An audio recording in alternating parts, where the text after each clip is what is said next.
दोस्तों, share market बिल्कुल nature की तरह काम करता है। जैसे प्रकृति में एक साइकिल चलती है। सर्दी के बाद गर्मी, गर्मी के बाद बरसात और बरसात के बाद फिर सर्दी। उसी तरह मार्केट भी एक साइकिल है।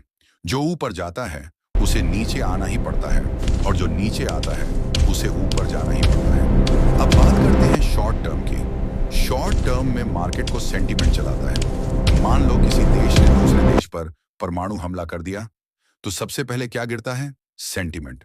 और जैसे ही सेंटीमेंट गिरता है, शेयर का भाव भी गिर जाता है। लेकिन लॉन्ग टर्म में मार्केट सिर्फ खबरों से नहीं चलता। लॉन्ग टर्म में इन चीजों का असर पड़ता है। लिक्विडिटी, ग्लोबल और डोमेस्टिक कमोडिटी, कंपनियों की अर्निंग्स, राजनीति, मानसून और इंटरेस्ट रेट। अब सबसे जरूरी बात समझो, शेयर मार्केट सिर्फ दो चीजों पर चलता है, ग्रीड और फियर। जब मार्केट ऊपर जाता है तब भी लालच और डर होता है। जब नीचे आता है तब भी लालच और डर होता है। जब आप खरीदते हो, ग्रीड होता है, माल सस्ता है। फियर होता है, कल ये सस्ता नहीं मिलेगा। जब आप बेचते हो, ग्रीड होता है, इतना महंगा नहीं मिलेगा। फियर होता है, कल भाव गिर गया तो। असल में जब दो लोगों के बीच लालच और डर टकराते हैं, तभी मार्केट में सौदा बनता है।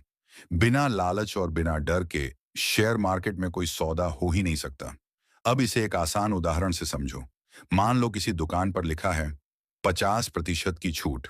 आप सोचोगे बाद में ले लेंगे। लेकिन अगर वही दुकान लिख दे 50% की छूट सिर्फ 2 दिन के लिए, तो क्या होगा? लालच भी जागेगा और डर भी कि मौका निकल ना जाए। यही है मार्केटिंग और यही है शेयर मार्केट।